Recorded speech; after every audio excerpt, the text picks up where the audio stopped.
सिद्धि की शादी के बाद वो ससुराल चली जाती है। पीछे रह जाती है भाभी रानी। सिद्धि के ससुराल जाते ही भाभी कहती है, अरे वाह जी वाह, सारे कपड़े मेरे। हाय रे पैंट, अरे वाह वाह, मजा आ जाएगा। अरे ये सिद्धि की अलमारी के सामने खड़े होकर क्या बड़बड़ा रही है? जा जाकर देख मेहमानों को विदाई की मिठाई मिली कि नहीं। अब हाँ माँ जी, क्यों नहीं, लेकिन पहले कपड़े तो बदल लूं। अब रानी आ जाती है सिद्धि के उन कपड़ों में जो वो ससुराल जाने से पहले घर छोड़ जाती है। अरे रानी, कुछ दिन रुक जाती। अरे ये तो सिद्धि बिटिया को मैंने ही दिया था, बड़ा ही फबता था उस पर, तुझ पर तो कुछ खास नहीं लग रहा। अब वो ना मेरे सारे कपड़े गीले थे तो सोचा पहन लूं। वैसे भी सिद्धि को कौन सा दिन पुराने आउटडेटेड कपड़ों को पहनना है। वैसे भी ये सूट तो मैंने तभी पहना था, वैसे खास है भी नहीं ये। हाँ ठीक है, लेकिन ना मेरी सिद्धि पर तो जमता था। सारे मेहमान चले जाते हैं और सिद्धि ससुराल से मायके पहली बार आती है।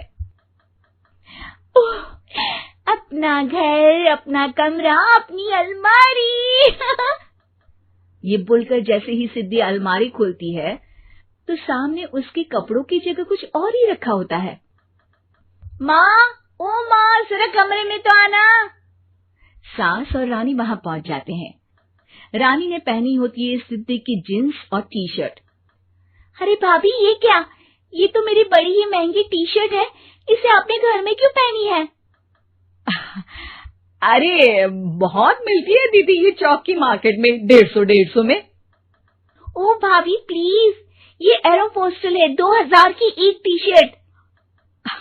ओहो, 2000 में तो दीदी 4 साड़ी आ जाए। अब क्या बोलूं?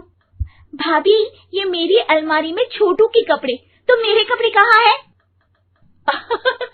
मेरी अलमारी में? अब दीदी आपको कौन से पुराने कपड़े पहनने थे? माना भाभी, लेकिन मैं जब घर आती तो यही सब पहनती ना। अरे तुम तो बड़ी कंजूस हो दीदी। खैर, वक्त आता है जब सिद्धि ससुराल के लिए रवाना हो रही होती है। अरे रानी, अंदर से सिद्धि का गिफ्ट ले आ, लड़की पहली बार ससुराल से मायके आई है। रानी अंदर जाती है और एक सिंपल सी साड़ी लेकर बाहर आ जाती है।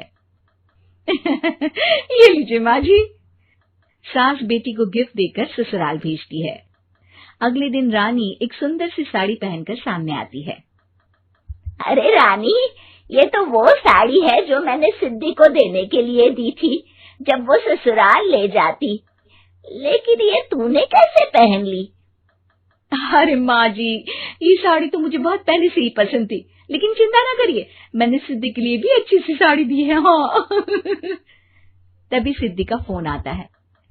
क्या माँ, कुछ अच्छा तो दिया होता ससुराल ले जाने के लिए। अरे पहले दिखा दिया होता। यूं चमकते हुए पैकेट में नौकरानी वाली साड़ी मत दिया करो माँ।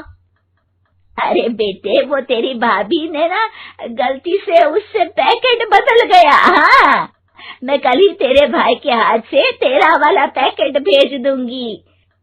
अरे रहने दो माँ, आई एम श्योर भाभी ने अभी वही साड़ी पहनी होगी जो तुमने मेरे लिए रखी थी।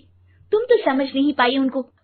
खैर छोड़ो, मैं ज्यादा बोलती अच्छी नहीं लगती, रहने दो, आपको उन्हीं के साथ रहना है, फिर बात करेंगे। सास को रानी पर गुस्सा आ जाता है। वो उसके कमरे में जाती है जहाँ वो शादी का एल्बम देख रही होती है। रानी, मार्केट जाकर एक ऐसी ही साड़ी लेकर आ, कल प्रतीक जाकर सिद्धि के घर दे आएगा। अरे क्यों माँ जी, कितनी साड़ी देनी है दीदी को? यहाँ कोई सेल लगी है क्या? अरे चुप कर, मेरे बेटी के हिस्से की साड़ी खुद पहन ली, अब ज्यादा ज्ञान बांट रही है। एक दिन सिद्धि का फोन आता है। माँ, मेरी सास ने आप सबको खाने पर बुलाया है। सारे लोग सिद्धि के ससुराल पहुंचते हैं।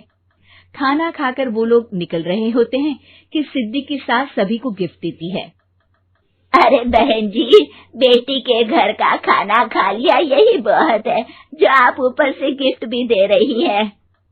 अरे बहन जी, आप भी कहाँ इन बातों पर विश्वास कर रही हैं। सास सभी को गिफ्ट देती है, लेकिन रानी को जो साड़ी देती है वो अजीब सी हरे रंग की लाल रंग के बड़ी छाप वाली होती है। अरे छी छी, ये कौन पहनेगा? सासू माँ को तो जरी वाली इतनी सुंदर और मेरे लिए ये नौकरानी वाली। अरे भाभी, दरअसल मैं जब भी घर आती थी आप वापसी में ऐसी ही साड़ी देती थी ना, तो माँ ने सोचा कि आपको आपकी पसंद की ही साड़ी क्यों ना दी जाए। बेचारी रानी, बोलती भी तो क्या।